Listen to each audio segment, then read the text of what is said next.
સ્થળ બનાવવાનું છે, સાપુતારા બનાવીએ, સાપુતારા. મેં કીધું સાપુતારા પણ છે હું કેવું તો ખબર પડે મને, મેં ધારાસભ્ય છું અહીંયા. પછી કીધું 102 એકર જમીન પ્રોજેક્ટ છે, 400 કરોડ મંજૂર કરી લાવ્યા છે, અહીંયા હોટલો રિસોર્ટો આ તે ફલાણો ઢીકણો અમે બનાવીએ છીએ.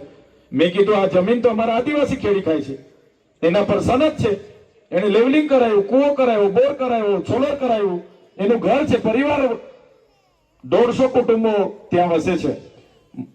મેં કીધું લાવ માયક લાવ ભાઈ, તું જોયું ને વિડીયો? મેં કીધું માયક લાવ. ડીસીએફ બીસીએફ ને કીધું ભાઈ આ જંગલ ખાતું તમારું 1927 માં આવ્યું છે, આદિવાસી હજારો વર્ષથી અહીંયા રહે છે, અહીંયા અમારા ખેડૂતની એક ઇંચ જમીન લેવા આવ્યા ને. મંત્રીને કીધું આ તારો પ્રોજેક્ટ લઈ જા, 400 કરોડ હા શાળા બનાવવા માટેનો ખર્ચો કરો ને તમે, હું અહીંયા જમીન લેવા આવ્યો, 1 ઇંચ જમીન આ ચૈતર વસાવા હશે ત્યાં સુધી આદિવાસીઓને નહીં મળે. અટકીને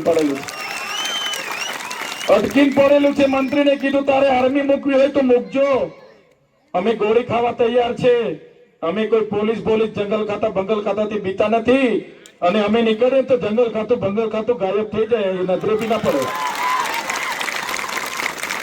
પાડેલી વાળા કહ્યું તો ખબર છે ને, અંબાજીના પાડલિયામાં આ જંગલ ખાતા વાળાને પોલીસ વાળા કોઈને પૂછ્યા વગર ઘૂસી ગયા, ઝૂંપડા તોડી નાખ્યા, કુવા પૂરી દીધા, બધું તોડીને ફોડીને ઉભી તુવેર ઉભી કપાસ બધું કાપી નાખ્યું. ગામ વાળાએ 2 કલાક સુધી વિનંતી કરી, સાહેબ કમસે કમ કેવ તો ખરા તમે આ ઝૂંપડા કઈ રીતના તોડો છો, શું ઓર્ડર છે? નીચે કોપર છે જમીનમાં, એટલે ખાણ બનાવવા માટે, કોપર કાઢવા માટે 12 ગામોમાં ત્રાસ.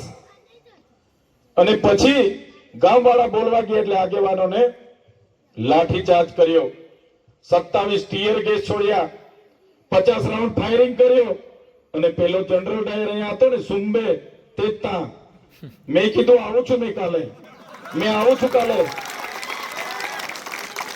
બીજા દિવસે હું ગયો એટલે પાડલિયામાં આપણા લોકો ભડક્યા, પછી તો કાઢ્યા તીરકામ ઠાર, 47 જણના માથા ફોડી નાખ્યા પોલીસ વાળાના, જોયું તું ને?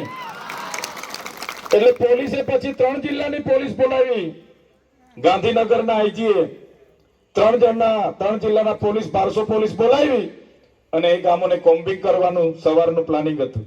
મેં કીધું હું આવું છું, કોઈ ડરવાની જરૂર નથી. આ તમારો ડેડિયાપાડાના ધારાસભ્ય ત્યાં ગયો અને લોકોને કીધું આવી જાઓ. બેઠો છું મેં ડુંગર પર ઉભો તો પબ્લિક આવી હજારો, આ ડુંગરેથી ના ડુંગરેથી. પોલીસ વાળાને કીધું અંબાજીમાંથી હમણાં પોલીસ હટાવી લો, બાકી જે નેપાળમાં લોકોએ નેપાળવાળી કરી છે ને, અહીંથી ગાંધીનગરમાં જઈને અમે નેપાળવાળી કરીશું. તો એના બાપથી ડરતા નથી. અને જે ભાજપ વાળાને વધારે પડતી ખુમારી હોય ને, કે જે પોલીસ વાળાને બી કેમ છું, તમારામાં એટલી પાણી હોય ને તમારા પેટમાં તો વર્દી ઉતારીને આવો, કેસ પહેરીને આવો, ચૂંટણીમાં કેટલા બી એ હો થાય ને ખબર પાડી દે.